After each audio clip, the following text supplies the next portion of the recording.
Here's something I've never done on my channel before. Maybe I should, I don't know, like, try something a little bit different. So, for amiibo collectors, specifically for the Super Smash Bros. Series of amiibo, I'm sad to say my amiibos, but in terms of the ones that are being released, there's only really 3 left.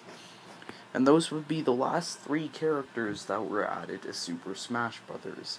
Cloud from Final Fantasy VII and onward. I'm not sure if he appeared in any other installments because Final Fantasy VII is a PlayStation game. There's also Bayonetta from, Bayonetta. And then there was Corrin from Fire Emblem, who completely stole the spotlight from Gino. Okay, aside from my anger about Gino not being in Smash 4, let's just get into what I wanted to talk about. So, while every amiibo does turn out different because you never train an amiibo the same way twice, there's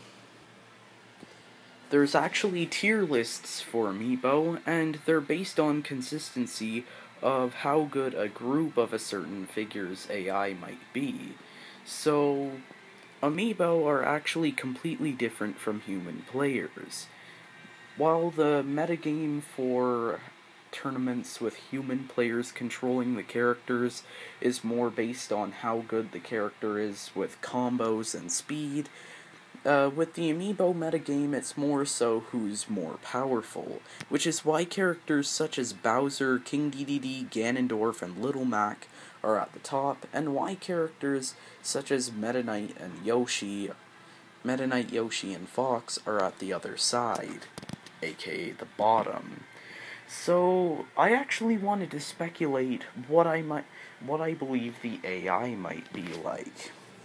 Well, like I said before, characters such as Little Mac and King Dedede, got him right over there, characters such as King Dedede, Little Mac, and Bowser, they're not exactly as good in the actual game, especially Little Mac, but, in the amiibo metagame, because they're powerful, they can hit hard, they've got a good enough ground game, that's all that really matters, because amiibo can't really process combos like human players can.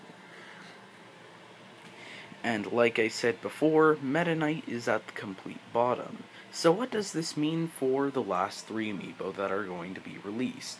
Well, first off, let's talk about Cloud, seeing as how he was the first of the 3 to be released. Cloud is the best character in the non-amiibo metagame, meaning he's the best character in the actual game, at least according to tier lists, consistent tier lists. I mean, like with Melee, yeah, I don't really agree with that tier list.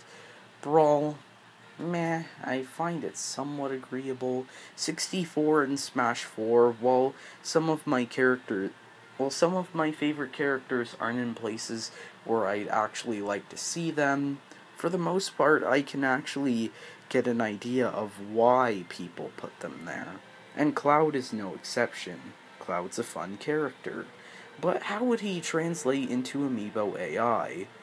Well, Cloud is sort of a 50-50 character. On one hand, you could have a Cloud fighter who is more combo-based, but on the other hand, you could have one that more so tries to camp with his neutral beat projectiles. So how do I think Cloud will translate into an amiibo? Well, I'd have to say that, if anything, he'll probably end up being a mid-tier, because, well, you've got to keep in mind that not only does he have his standard attacks, but he also has the limit break attacks. These could either make or break a Cloud amiibo. No pun intended, but yeah, if you teach your Cloud amiibo to charge up its limit breaks, that way, once it gets its opponent to a high enough percentage, it can basically kill with limit break side B, then you may have a strong Cloud amiibo on your hand, but in a lot of other situations, yeah, a Cloud amiibo will probably be mid-tier, as far as my predictions can go. Next off, we have Corrin. I haven't really heard too much of Corrin, and you could tell me more about him/her in the comment section below. But basically, what I've heard of Corrin is, Corrin is a very combo-based character, but they have a counter. There's, yeah, I don't really know too much about Corrin, forgive me for that. And just because of that, I'm going to say that Corrin might be a mid-tier character, a mid-tier amiibo, I don't know. And then lastly, Bayonetta, the one who I can come to the very easy conclusion. Even though Meta Knight is a good character in the actual game, and other such characters who are very good with combos, such as Sonic.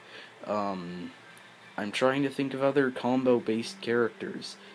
Yeah, a lot of combo-based combo-based characters don't really translate too well into an amiibo, and this is most evident with Meta Knight, as consistently he's often considered to be one of the worst in terms of AI. And being the fact that Bayonetta is completely combo-based, I believe that, well, she'll probably most likely be a low to mid-tier amiibo. That's not to say that Witch Time can't help out with that, although I'm not exactly sure if a Bayonetta amiibo would know how to attack beyond Witch Time. Like, maybe 1 or 2 attacks, but you wouldn't actually see a Bayonetta amiibo doing 0 to death combos like 1.1.5 Bayonetta, but, yeah, I'm not really sure. All I can say is that with Cloud, I could see him being, well, really a mid-tier amiibo. With Corrin, mid-tier because I don't really know too much about Corrin. I guess it would help if I actually had Corrin. I don't have Corrin. And, with Bayonetta, I can come to the conclusion that she'll most likely either be a mid-tier or a low-tier, because while she is good in the actual game, because she's completely combo-based, such as Meta Knight, and Fox are, I'm going to safely say that Bayonetta might not be as good of an amiibo as she is a character in the actual game. So, I mean, if you agree or disagree, I'm not trying to sound like Haydox or anything, but if you agree with me, or if you disagree with me, then please let me know in the comments, and make sure to leave a like. And if you haven't already, maybe subscribe to the channel. Okay, I'm sorry for that. Please forgive me. I just felt like doing that. So, yeah. Amiibo. No.